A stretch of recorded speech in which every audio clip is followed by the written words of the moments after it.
22 août dernier. Le 22 août dernier, une nouvelle loi, on en avait déjà parlé ici, a été promulguée par le régime taliban en Afghanistan pour promouvoir la vertu et prévenir le vice, entre guillemets, dans la population.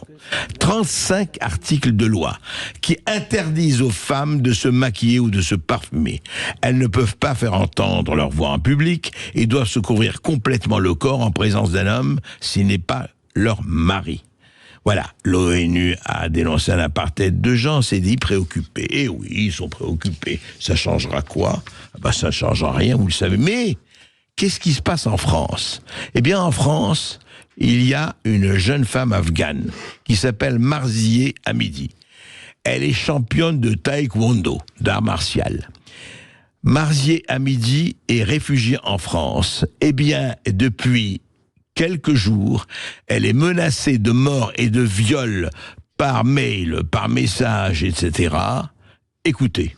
Je connais ton adresse à Paris. Attends un peu que je te retrouve. Attendez la vidéo de quand je la violerai. Tu es mon actrice porno préférée. Voici les menaces que reçoit la taekwondoïste afghane Marzieh Hamidi depuis plus d'une semaine pour avoir dénoncé le pouvoir taliban en Afghanistan. La jeune femme de 21 ans, réfugiée en France depuis 2021, avait pris la défense de celle qu'elle appelle ses sœurs afghanes en lançant le mot dièse « Let us exist », laissez-nous exister, accompagné d'une vidéo massivement partagée sur les réseaux sociaux. Je me sens un peu comme à Kaboul lorsque les talibans sont arrivés. C'est comme s'ils avaient pris le pouvoir sur ma vie ici aussi. Comment est-ce possible qu'à Paris, dans le pays des droits de l'homme, je doive me cacher tout simplement parce que je défends les femmes de mon pays? Je ne savais pas que m'exprimer comme cela, lutter contre le terrorisme, m'habiller à l'occidental, allait mettre ma vie en danger.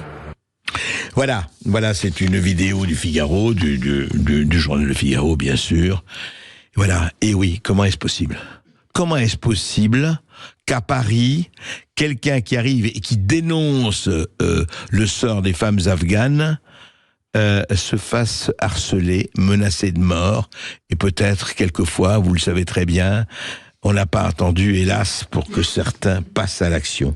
Donc on peut vraiment se poser la question et de savoir au fond, voyez ce que je veux dire, chère Delphine Ernotte, et je reviens à Delphine Ernotte, c'est ça aussi griller des feux rouges, c'est ça ici qu'il faut faire attention, ça c'est la liberté, ça ce n'est pas de la liberté d'expression justement, ça ce sont les appels à la haine, ça ce sont les appels au racisme, ça ce sont les appels à la mort qu'il faut censurer, hein. C'est ça qu'il faut censurer, et non pas tel ou tel saillie d'un comédien plus ou moins inspiré.